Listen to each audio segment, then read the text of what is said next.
কিন্তু তোমরা এখানে এসে ভিড় বাড়াচ্ছ কেন বুঝতে পারলাম না। আমাকে একটা মিনিট সময় দাও, আমি ওর সঙ্গে একটু কথা কইব। বাবা, আমি এখন অন ডিউটি আছি, অন্তত আমার উর্দিটাকে সম্মান দাও একটু। না না, আমি তোর উর্দিকে অসম্মান করছি না, শুধু একটা মিনিট ওর সঙ্গে কথা কইতে চাইছি। হ্যাঁ, বলছিলাম যে অ্যারেস্ট করার সময় তো পালিয়ে যাচ্ছে না, আমাদের একটু কথা বলতে দে না।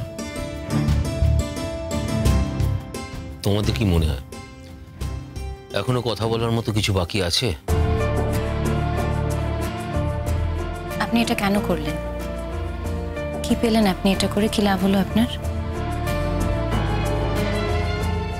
আমি জানি না তুমি নিজেকে এভাবে ছোট করলে কেন। শুধু তো নিজেকেই ছোট করলে না, ইমন যে তোমার জন্য এতটা করার চেষ্টা করেছিল তাকে পর্যন্ত সবার কাছে দায়ী করলে তুমি।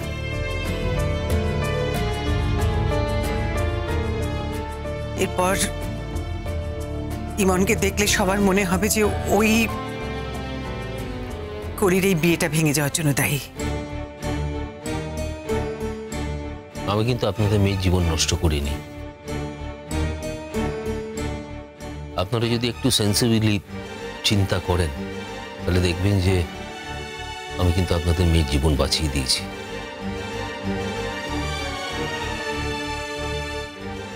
Shut up. আর মা, আমি এখানে একটা কাজে এসেছি, ডিউটিতে আছে, এখন আমার কাছে বাধা দিও না। ও তো তোকে দিতেই হবে। তুমি না আমাকে মা ডেকেছিলে? হ্যাঁ, মা ডেকেছিলে না? সেই মা ডাকটা কি মিথ্যে ছিল নাকি? আমি তোকে বিশ্বাস করে ছেলে বলছিলাম। হ্যাঁ, তুমি এই বুড়ো মানুষটাকে, এই সর্বহারা মানুষটাকে এমন ঠকাতে পারলে? তুমি বিয়ে করেছিলে, তোমার ছেলে আছে, কতগুলো আমাদের বলনি কেন?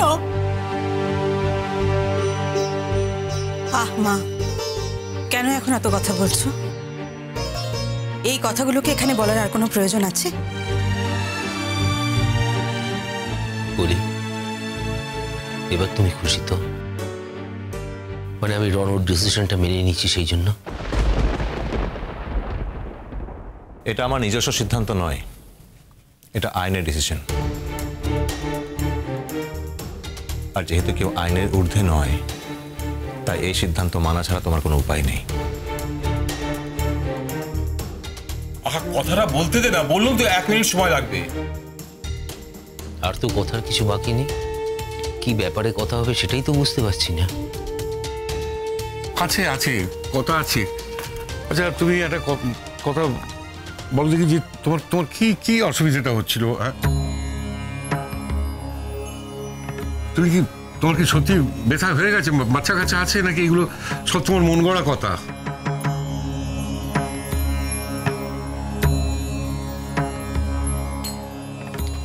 আমি ঠিক বুঝতে পারছি না যে হঠাৎ আমার কথাগুলো আপনার মন গড়া কেন মনে হচ্ছে। কেন মনে হচ্ছে বলতে পারবো না, তবে তোমার মুখের মধ্যে কোনো ছলনার ভাষা নেই। বয়স হয়েছে তো আমার, অভিজ্ঞতার তো একটা দাম আছে নাকি বলো? আমার কেমন জানি মনে হচ্ছে কোথাও একটা বিভ্রাট ঘটেছে। তুমি তো ছলনা করার লোক নও বাপু।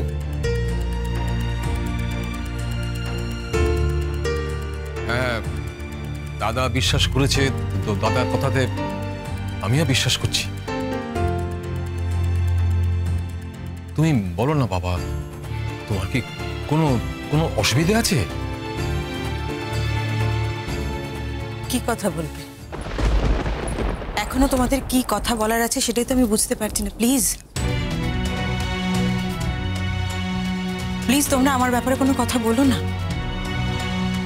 তোমাদের কথা শুনে ও যদি এখন বলে যে ও মিথ্যে বলেছিল, ও বিবাহিত নয়, ও যদি তোমাদের কথা শুনে আমাকে আবার বিয়ে করতে চায় এই থানা পুলিশ এড়ানোর জন্য, তাহলে তোমাদের কি মনে হয় আমি ওকে আবার বিয়ে করব?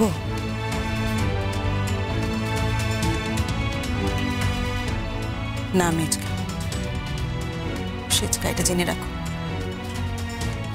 ব্যাপারটা এখানেই মিটে গেছে, আর যেটা মিটে গেছে সেটাকে আমি আর এক চুলো এগিয়ে নিয়ে যেতে চাই না।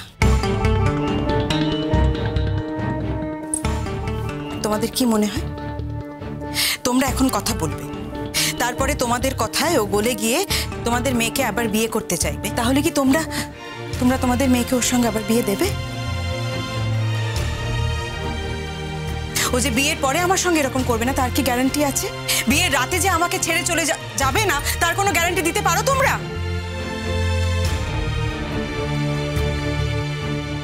তোর কোনদিন ভালো হবে নি কো, মোটে কোনোদিন ভালো হবে নি, বলে দিলুম। তুমি যদি আমাকে ঠকে থাকো, আমার মেয়েকে তুমি যদি ঠকে থাকো, তাহলে কোনোদিন তোমার ভালো হবে নি। সত্যি বল, এই শেষ বয়সে এসে ভেবেছিলুম একটা ছেলে পেয়েছি, তুমি আঁকড়ে ধরেছিলুম, আর সেই তুমি আমাকে। আমি খুব খারাপ মানুষ, মা, খুব খারাপ মানুষ। আমি তো নিজের মুখেই স্বীকার করছি। খবরদার তুমি আমাকে মা বলে ডাকবে না, আমাকে মা বলে ডাকার কোনো অধিকার নেই তোমার, একদম ডাকবে না। তোমার লজ্জা করেনি আমাকে মা বলে ডাকছো এত কিছু পর?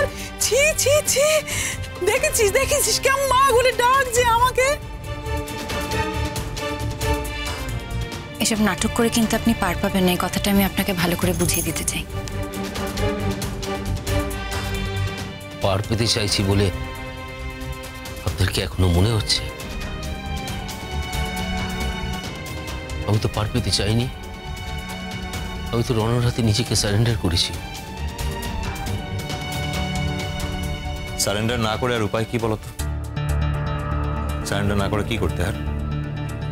আর তোমার কি আমাকে এতটাই সহজ মানুষ মনে হয় যে এত বড় একটা অন্যায় করার পরে তোমাকে সহজে ছেড়ে দেবো আমি?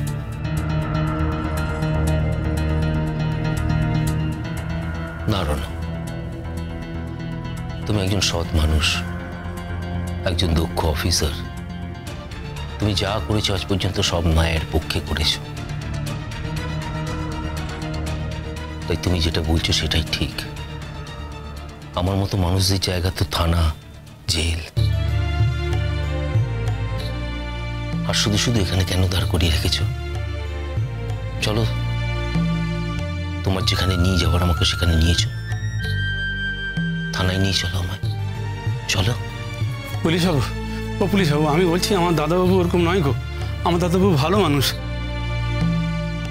আমি ওনাকে অনেকদিন ধরে চিনি, জানি ওনার মতো মানুষ হয় না। ওর মাথায় একটা কি ভূত চেপেছে, আমাকে পরিষ্কার করে কিছু বলছে না। ওই যে বলছে না যে স্ত্রী পুত্র, ওসব সব মিথ্যে কথা। আমি ওনাকে অনেকদিন ধরে চিনি, জানি এরকম ঘটনা কিছু ঘটেনি। আমি বলছি খবরদার বলছি।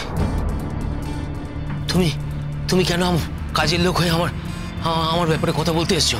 হ্যাঁ, আমি কি জীবনে যা করেছি তোমাকে জানিয়ে করেছি? হ্যাঁ, একদম আমাদের মধ্যে কথা বলবে না।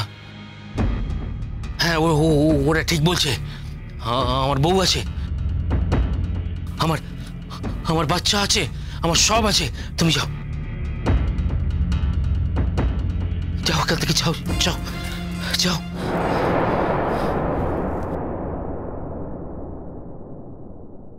এই কথাগুলো এত জোর দিয়ে বলছো, তা আবার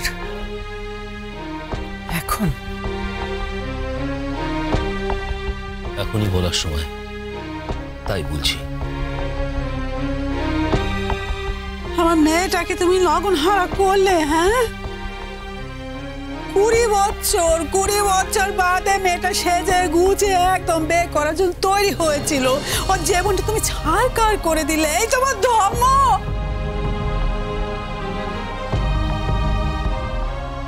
আচ্ছা, আজ নয় তুমি ওকে ভালোবাসো না, তো একদিন তো ভালোবেসেছিলে।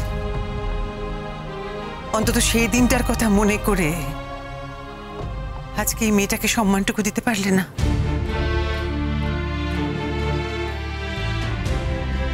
এত বড় একটা অসম্মান,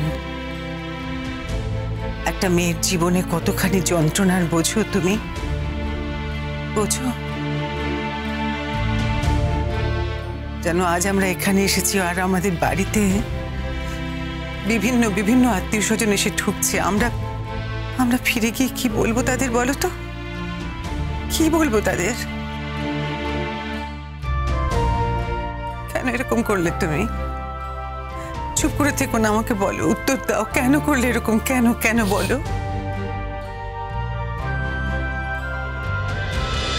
কুসুম দোলা কুসুম দোলা।